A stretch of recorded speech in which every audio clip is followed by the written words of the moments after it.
Dan akhirnya rumah saya diancam dibom. Ada 25 tower di kota itu diancam akan dibombardir dan sudah dibombardir sebagiannya. Dan ini penampakannya. Jadi ini namanya Madinat Az-Zahra. Di sini saya tinggal sejak 2014 sampai sekarang 2023. Bahkan saya juga punya akun Instagram di take down kemarin. Saya bangun pagi, saya nggak bisa akses ke akun Muhammad Al-Maqdisi, Muhammad_Al-Maqdisi. Itu adalah akun Instagram utama saya. Ternyata di take down. Sejauh ini sudah ada 17 tawanan Israel yang ada di Gaza yang dibunuh oleh tentara Israel sendiri. Jadi mereka dirawat oleh para pejuang Gaza tapi dibunuh oleh jajah tempur Israel. Bismillahirrahmanirrahim. Assalamualaikum warahmatullahi wabarakatuh. Alhamdulillah wassalatu wassalamu ala rasulillah. Teman-teman, banyak hal terjadi dalam 24 jam terakhir. Ada 37 keluarga yang dibantai kurang dari 24 jam oleh jet-jet tempur Israel. Bayangkan 360 lebih meninggal dan lebih dari 700 terluka. Sekali lagi kurang dari 24 jam. Dan akhirnya rumah saya diancam dibom. Jadi bukan rumah saya spesifik ya. Jadi di tower tempat saya tinggal ini ada 12 flat. Di antaranya flat tempat saya tinggal ada 25 tower di kota itu diancam akan dibombardir dan sudah dibombardir sebagiannya. Dan ini penampakannya. Jadi ini namanya Madinat Az-Zahra. Di sini saya tinggal sejak 2014 sampai sekarang 2023. Kondisinya hancur babak belur, dan kalau kalian lihat kerusakannya teman-teman, ini bukan sekedar dirobohkan, yang ini benar-benar luluh lantah. Jadi kita bisa asumsikan ini sudah dibombardir, sudah jatuh, terus dibom lagi, pam sampai seperti menjadi abu gitu kan.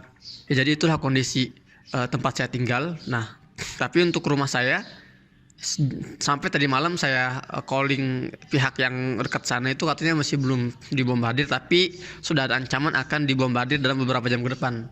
Dan sekarang saya nggak tahu bagaimana kondisinya. Ya, yang pasti itu sebuah pukulan juga bagi kami, teman-teman. Memang selain penjajah ini membantai warga sipil, wanita dan anak-anak, mereka juga berusaha membungkam kami di Gaza. Jadi jurnalis di Gaza ini banyak yang sudah dibunuh. Dan saya ini dikenal sebagai jurnalis. Jadi Allah alam nih apakah saya akan menjadi target selanjutnya. Tapi yang pasti sejauh ini sudah sekitar 15 jurnalis wartawan Gaza yang dibunuh saat mereka sedang bertugas. Memang ada usaha untuk membungkam suara-suara dari Gaza. Ya, maka dari itu alhamdulillah saya masih bisa menyuarakan sampai hari ini, dan kalian masih bisa menerima informasi dari saya, dan harapan saya kalian juga ikut menyuarakan ke teman-teman kalian.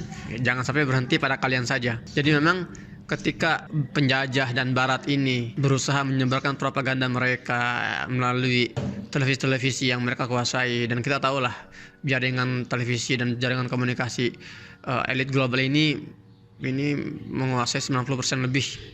Ya, ada dari jaringan istilahnya infotainment dan berita-berita yang ada di dunia hari ini. Sementara kita punya apa? Kita cuma punya sosial media. Kita cuma punya akun channel YouTube ini. Bahkan saya juga punya akun Instagram, sudah 107.000 followernya, itu di take down kemarin. Saya bangun pagi, saya nggak bisa akses ke akun Muhammad Al-Maqdisi, Muhammad_Al-Maqdisi. Itu adalah akun Instagram utama saya. Ternyata di take down. Jelas ini sangat membungkam. Tapi saya tidak akan berhenti sampai situ. Makanya saya buat akun lagi, namanya MHG_official_akun. Teman-teman bisa follow ya, agar silaturahmi terus berlanjut. Artinya tugas kita totalitas. Kalau mereka totalitas dalam menyebarkan propaganda kebohongan mereka, maka tugas kita juga totalitas untuk menyebarkan kebenaran dari pihak kita. Karena itulah perjuangan kita hari ini. Karena itulah jihad kita hari ini. Jihad media, ya, jihad jurnalistik, ya, jihad komunikasi. Nah, teman-teman, jadi rumah saya sudah diancam untuk dibombardir dan akun Instagram saya sudah di take down. Tapi saya tidak akan berhenti berjuang. Perkembangan baru, teman-teman. Jadi Tadi sudah saya sampaikan dalam kurang 24 jam sudah sekian banyak yang meninggal. Jadi totalnya dalam 14 hari agresi militer Israel ini sudah 4.200 yang meninggal lebih ya, dan sudah 14 ribuan lah yang terluka. Dan ini masih akan terus bertambah. Serius, ini memang benar-benar kalap mereka ini. Zionis ini kalap banget.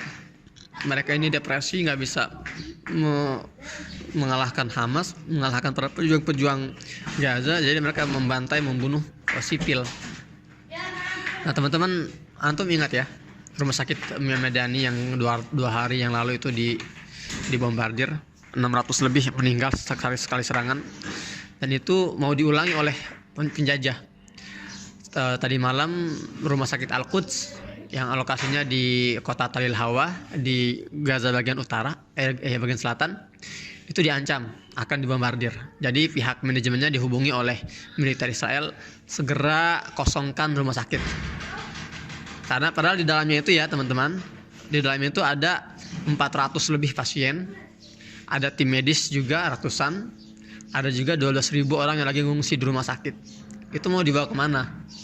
Dan mereka diancam untuk dibombardir kalau tidak mau mengevakuasi diri. Nah, juga saya dapat kabar pihak UNRWA ini lembaga resmi ya PBB yang beroperasi di Gaza untuk pengungsi. UNRWA ini kemarin merilis sebuah statement bahwa pihaknya dipaksa untuk mengevakuasi atau mengosongkan 5 sekolahan.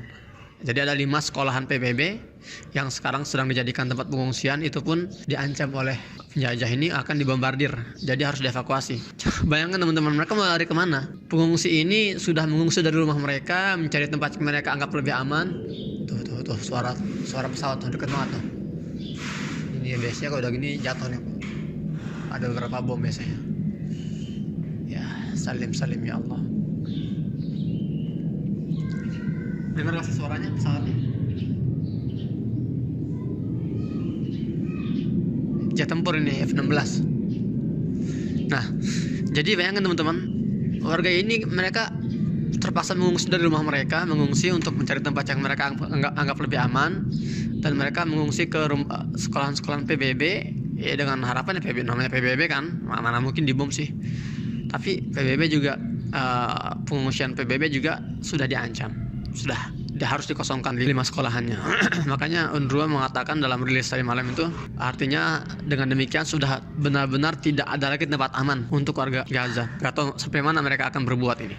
Sudah 4.100, bayangkan teman-teman, 4.100 lebih yang meninggal. Ini udah hanya dalam waktu kurang dari 2 minggu. Tahun 2014 itu kita dibombardir selama 50 hari. 2014 ya. Itu yang terbunuh itu cuma 2.200. Ini baru 2 minggu sudah 4.200. Ya Allah.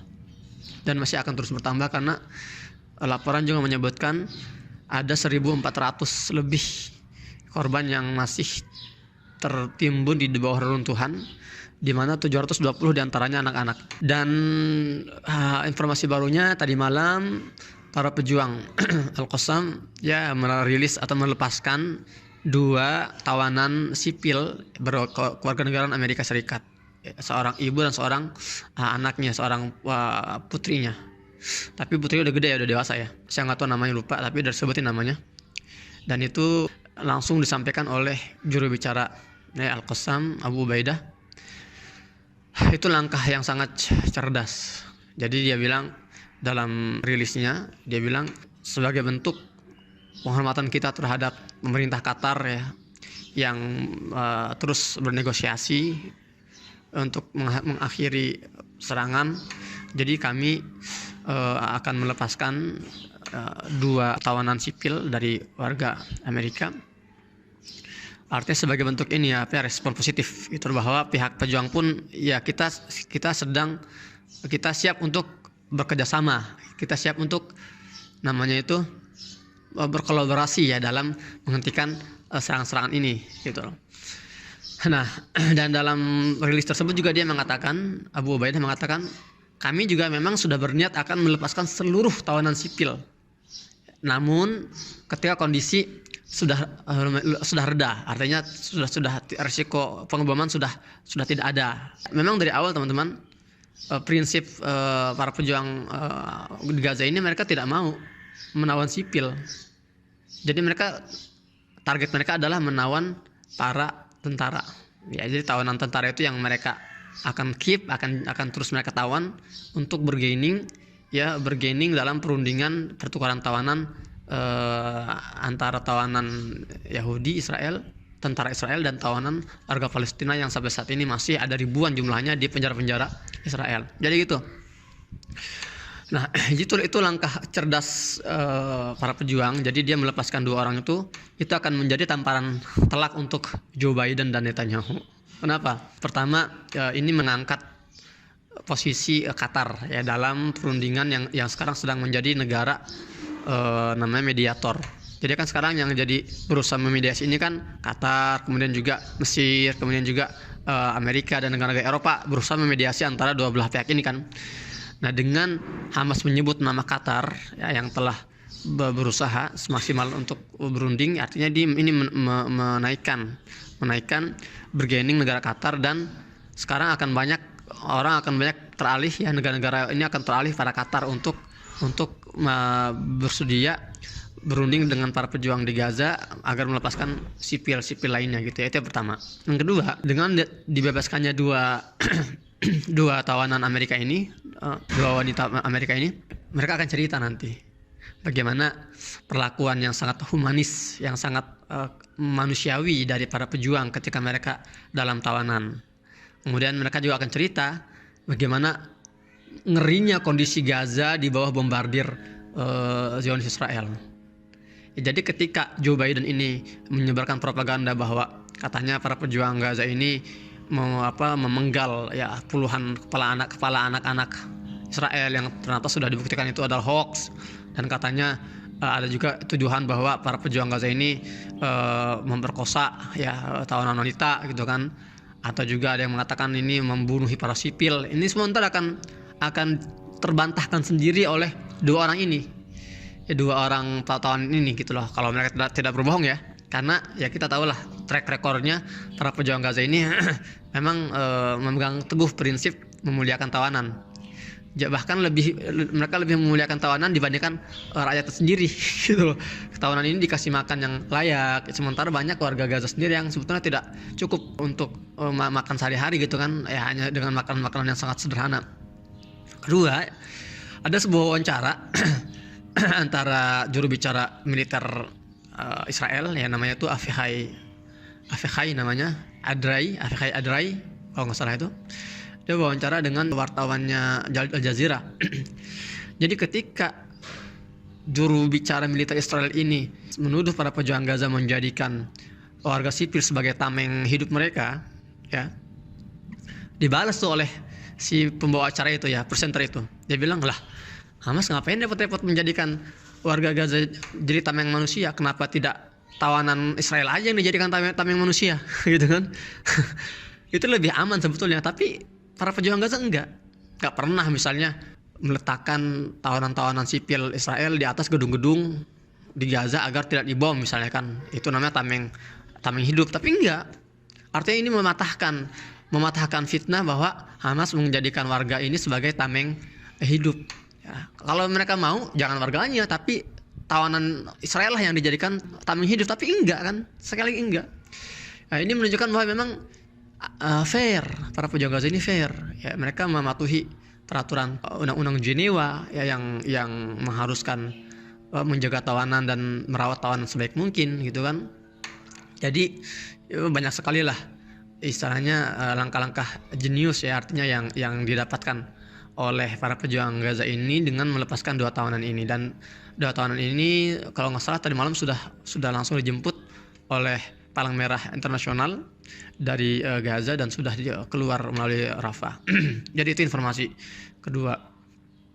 Dan juga masih mengenai tawanan, saya sudah upload sebetulnya 2 hari atau 3 hari yang lalu tentang tawanan wanita Yahudi yang ada di para pejuang Gaza yang dirawat sampai dioperasi, sampai benar-benar dijaga gitu kan. Tapi itu video yang saya upload itu di take down oleh YouTube. Jadi saya akan sampaikan informasi yang sudah dihapus itu Sejauh ini sudah ada 17 tawanan Israel yang ada di Gaza yang dibunuh oleh tentara Israel sendiri. Jadi mereka dirawat oleh para pejuang Gaza tapi dibunuh oleh jajah tempur Israel. Dan itu dirilis secara fair, itu dirilis oleh para pejuang Gaza. Mereka menyebut pada awal itu ada 13 tawanan Yahudi, tawanan Israel yang terbunuh dalam beberapa serangan udara, dan itu mereka terbunuh di 3 tempat terpisah. Dan setelahnya itu mereka rilis lagi ada sekitar 5 atau 7 ya yang lagi-lagi terbunuh dalam serangan jet tempur Israel. Jadi perhatikan ya, itu ironis sekali. Ketika warga Gaza berusaha menjaga agar para tawanan itu aman, terawat, istilahnya terjamin, tapi malah dibunuh oleh jajah tempur Israel. Memang bagi Israel mereka sangat mengharapkan mati aja deh tawanan kita gitu. Jadi mereka sengaja ketika mereka mengetahui ada lokasi tawanan mereka di sana, mereka bom agar mengurangi daya bargaining para pejuang.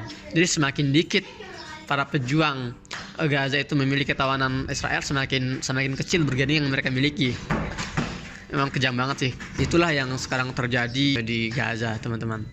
Ya mungkin saya nggak bisa bicara banyak. Saya juga harus segera bergerak nih. Meskipun kondisi masih belum kondusif, situasi masih panas, ya bombardir masih di mana-mana, tapi saya harus terus melakukan distribusi bantuan. Dan insya Allah hari ini kita akan bagi-bagi baju sholat ya, mukena untuk kaum ibu, kaum wanita di Gaza yang memang mereka mengungsi tanpa sempat membawa baju mukena ya. Ini banyak sekali yang kami terima laporannya. Jadi Masya Allah teman-teman, kalau antum ikut ya berkontribusi dalam program-program ini, jadi Masya Allah itu pahala jariah mengalir untuk antum. Bayangkan kalau mukena itu digunakan sholat oleh para pejuang di Gaza, oleh ibu-ibu yang sedang berjuang di Gaza, itu pahalanya juga ngalir ke antum itu. Itu namanya amal jariah. Baik teman-teman, demikian laporan dari saya hari ini, hari Sabtu 21 Oktober 2023. Jangan lupa follow akun Instagram saya yang baru. Kalau mereka tumbangkan 1 akun, maka 1000 akun akan kita hadirkan demi perjuangan menegakkan kebenaran. Dan jangan lupa ikut terus berkontribusi dalam kampanye kemanusiaan, bantuan darurat untuk Gaza Palestina. Saya taruh di deskripsi dan di komentar, saya akan pin. Semoga bermanfaat. Sampai jumpa lagi di konten selanjutnya. Assalamualaikum warahmatullahi wabarakatuh.